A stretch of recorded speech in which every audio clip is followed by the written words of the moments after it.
అసలు super 6 super 7 ఇచ్చినవి ఏం చేసాడని అడుగుతా ఉన్నా. నేను చెప్తాను, నువ్వు విను. ఈ రోజు నువ్వు 3,000 పెన్షన్ను 4,000కు పెంచారు. 18 నెలల్లో 23,926 కోట్ల రూపాయలు పంపిణీ చేశారు.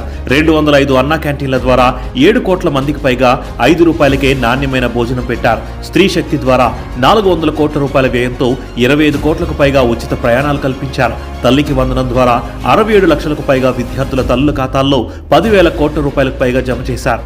దీపం 2 ద్వారా దాదాపు 3 కోట్ల ఉచిత ఎల్పీజీ సిలిండర్లు అందించారు. దీనికోసం 2,000 కోట్ల రూపాయలకు పైగా వెచ్చించారు.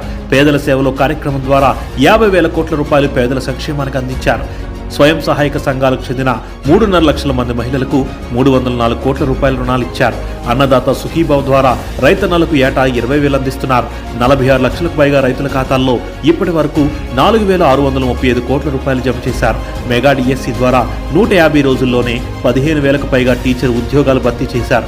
దాదాపు 6,000 కానిస్టేబుల్ నియామకాలను పూర్తి చేసి ట్రైనింగ్లో స్టైఫండ్ 4,500 నుండి 12,500 రూపాయలకు పెంచారు. మత్స్యకార భరోసా ద్వారా 1,20,000 మందికి పైగా లబ్ధిదారులకు 259 కోట్ల రూపాయలు అందించారు. నాయి బ్రాహ్మణుల షాపులకు, ఎస్సీ ఎస్టీల గృహాలకు, చేనేత వృత్తిదారులకు 200 యూనిట్ల ఉచిత విద్యుత్, పవర్ లూమ్లకు 500 యూనిట్ల ఉచిత విద్యుత్, రైతన్నలకు 9 గంటల ఉచిత విద్యుత్ ఇస్తున్నారు. సిఐఐ ద్వారా 13 లక్షల కోట్ల రూపాయలకు పైగా పెట్టుబడులు తెచ్చారు. 10 లక్షల ఉద్యోగ అవకాశాలను సృష్టించారు. అంతర్జాతీయ స్థాయిలో విశాఖలో యోగా డే నిర్వహించి అరుదైన రికార్డుతో ఆంధ్రప్రదేశ్ ఖ్యాతిని ప్రపంచానికి చాటారు. ప్రధాని మోదీ చేతుల మీదుగా అమరావతిలో 50,000 కోట్ల రూపాయల విలువైన పనులకు శంకుస్థాపన చేశారు.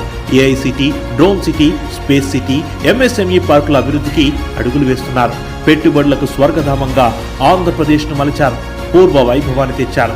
ఇలా చెప్పుకుంటూ పోతే కేవలం 18 నెలల కాలంలోనే మాటల్లో చెప్పలేనంత అభివృద్ధిని చేసి చూపించారు. చాలా, ఇంకేమైనా కావాలా?